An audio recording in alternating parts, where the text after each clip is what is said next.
And we're back at the beautiful Asessippi Ski Area here on Sports Select Sports Talk on Shaw TV. Now the big event that we're here for is called Rail Wars. You know, you can hear the tunes in the background, something must be going on.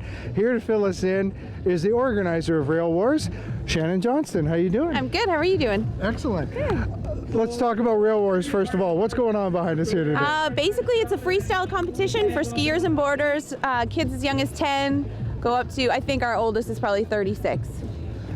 So when we think about the prairies, we so often, of course, don't associate it with skiing and snowboarding, but there's obviously a community here. Talk a bit about that. Absolutely. There's a huge community from Saskatchewan and Manitoba. Like today's event, we have about just under 50 riders.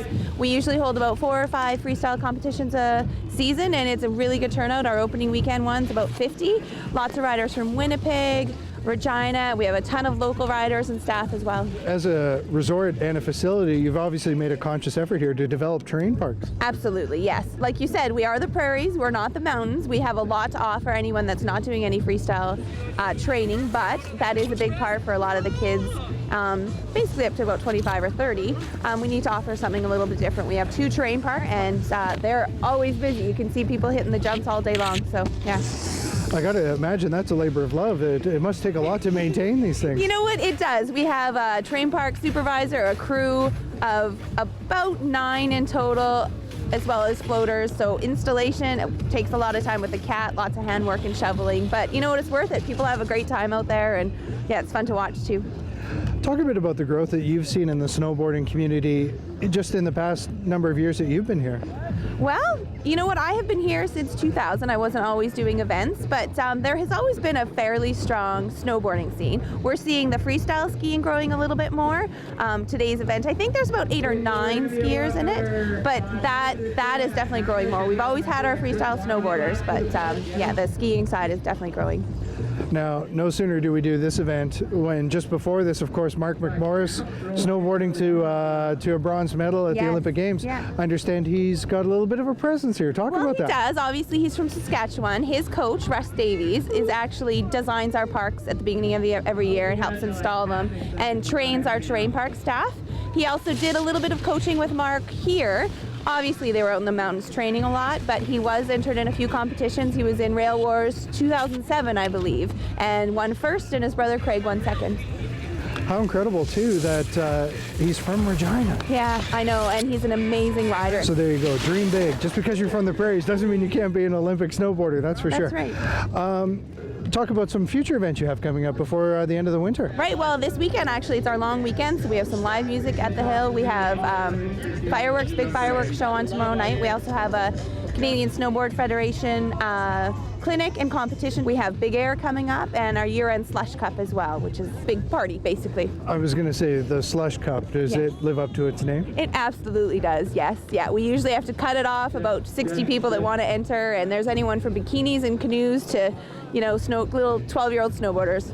And sorry, they land in slush or just what exactly happens? We will dig a pit, usually about 20 feet long and probably about 10 feet deep, line it with plastic, and then we will pump river water up so it's nice and chilly, fill that all up, we'll have a little jump.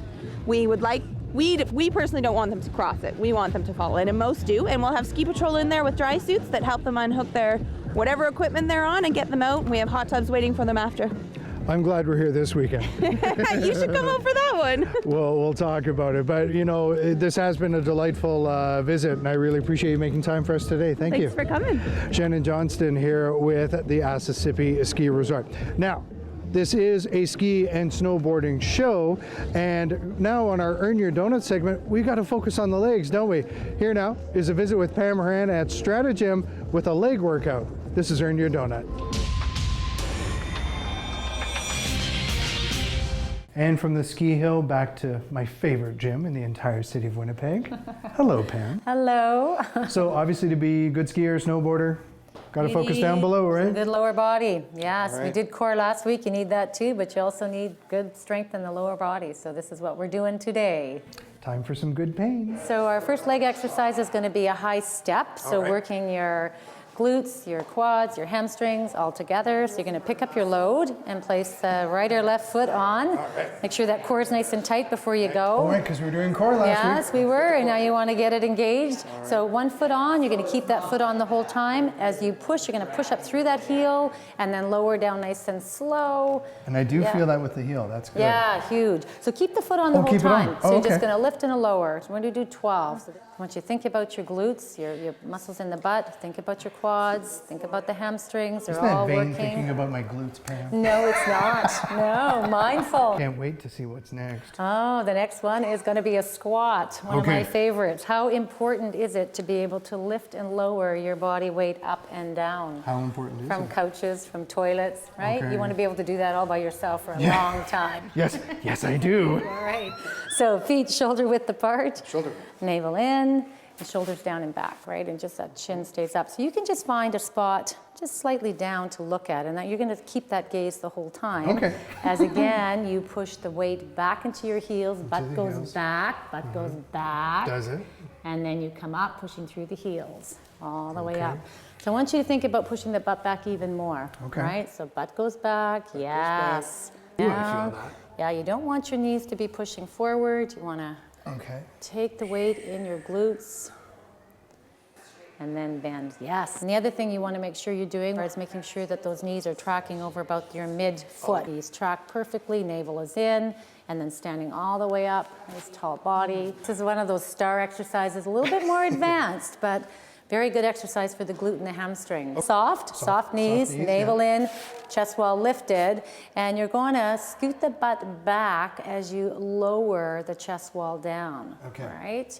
And then I want you to hold and then squeeze the glutes and the hamstrings to pull you back up. So pretend I'm pulling the chest wall with a string. So butt goes back, knees are soft, yeah. And then you want to be back. You don't even want to, see how you're actually squatting there? You don't want to squat. You're just doing this and that. Lots going on here. Knees are soft, but they're fixed. Down, down, down, navel in, and then glutes and hamstrings pull you back up. Nicely done, yeah. Well done. We're not done. We've saved the best for last, though, We've right? saved the best for last. Okay, what are we going to do? We're going to do a step back lunge. All right. So taking your body weight back, one leg, bending that back knee underneath the hip, pushing through the heel of the front leg, push you up And the back. chest wall out. And the chest wall stays lifted. So a little step Go back. to stepping back. Yeah, you got to watch that knee, pushing through the heel of that front foot and then up, yeah. And then the side, you got to think about it, eh? You want to keep those hips nice and steady, Square, like yeah. in here, Okay. right? So don't let the hips shift around, and that will help in the knees as well. Okay. Yeah, there, see, that was perfect. You must have been thinking about your hips. Does that feel all right? Yeah. So again, not feeling knees, right? So again, working that glute, quad, hamstring. Okay, that was great. Ready for the ski hill. I always like to wrap up with a little bit of a tip from you, and I couldn't help but notice that you kept talking about pushing through the heel. So let's maybe talk about that as it pertains to someone who maybe has issues with their knees. Well, that just takes the stress. Pushing through the heels takes the strain and stress away from your knee joints and put it where it should be, is where your glutes. So you have to get back into your glutes, and in order to do that, you have to push through your heels. And that's just one little tip that if you do that, you'll take the strain and stress out of your knees. Because it shouldn't be in your knees, it should be in your butt. Right? No buts about it. No buts about it.